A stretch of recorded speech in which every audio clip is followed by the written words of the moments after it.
The next item I will be tying up is one of these nice grocery totes.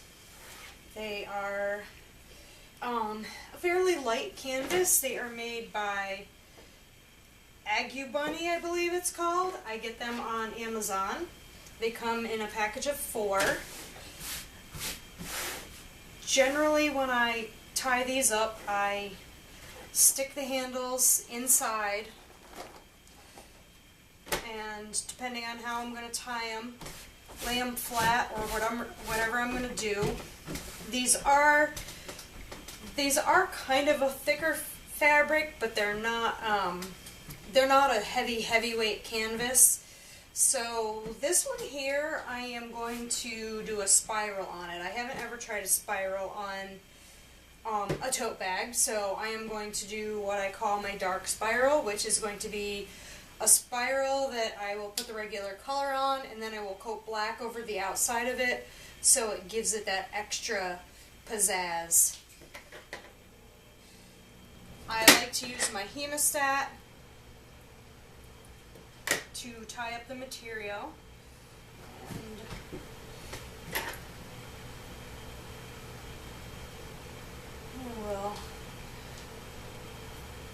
It's pretty thick material, especially since right here where I've got the hemostat is the handle. I think what I'm going to do is try to flatten the handles out inside.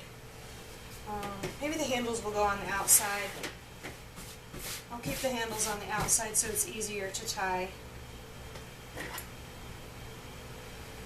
Pinch the center, put the hemostat in, and twist away.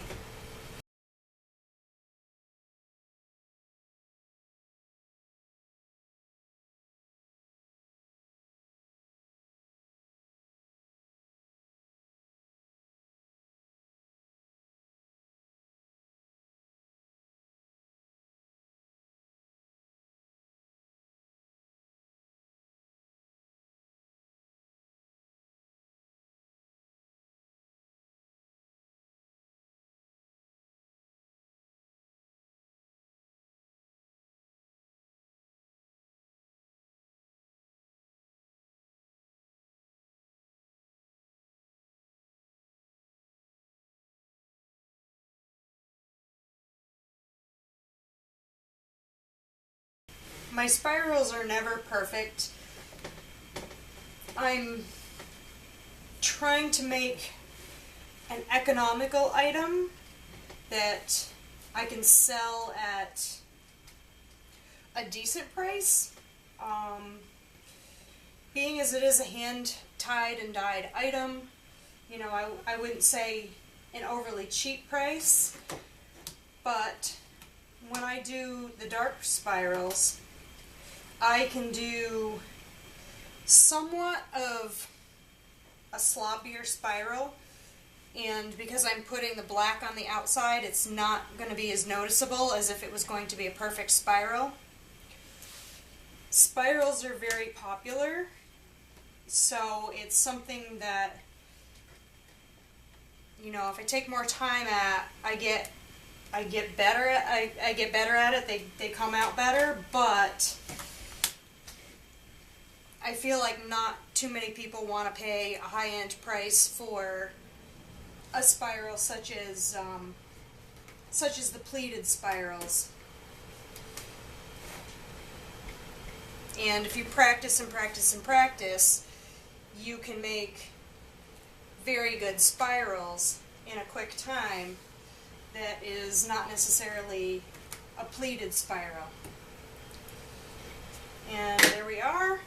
And that is the back side, which I will put the dye on that first and soak the dye through, and then, like I said, I will coat it in black, and we will show you that process.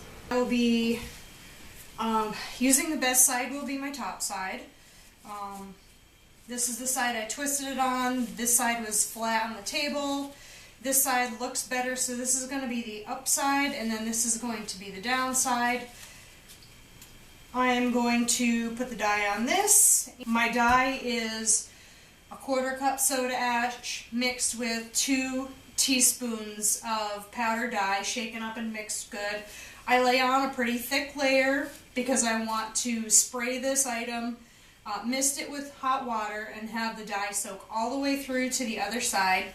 Once the dye is through onto the other side, I will be sprinkling black on all of these items. I don't normally do my spirals as a pie shape with the dye. I just go straight across in a line with a particular color. I don't feel like it makes too much of a difference unless I'm making a particular item for a custom order for somebody that wants something special.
I've got a sprinkling of black dye on one side. I will let it sit for about 10 minutes, flip them over, sprinkle the black on the other sides, and then I will transfer them to my tote and I will let them sit overnight at least one night, if not maybe two, depending on what I have time for.